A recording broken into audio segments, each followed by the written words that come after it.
And we're back for installing your laminate flooring. This stuff is water resistant laminate. Here's the molding that comes with it. T-molds for the doorways. You have stair nose, you have quarter round, reducer, and end cap. Pretty much self-explanatory. Okay, this stuff hooks together just like so.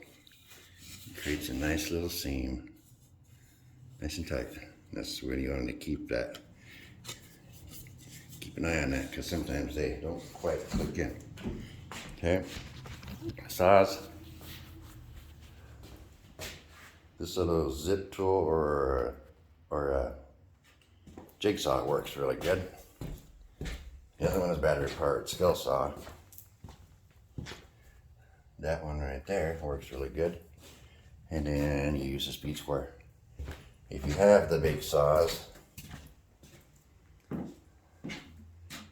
like this and this, you can use those. I would recommend having a vacuum hook to it.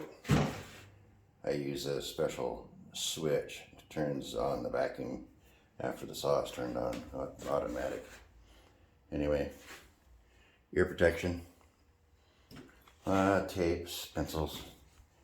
That'll be, all this stuff will be on the page, so you can check the list before you start. Anyway, we're gonna get started, and I'll see you on the second video.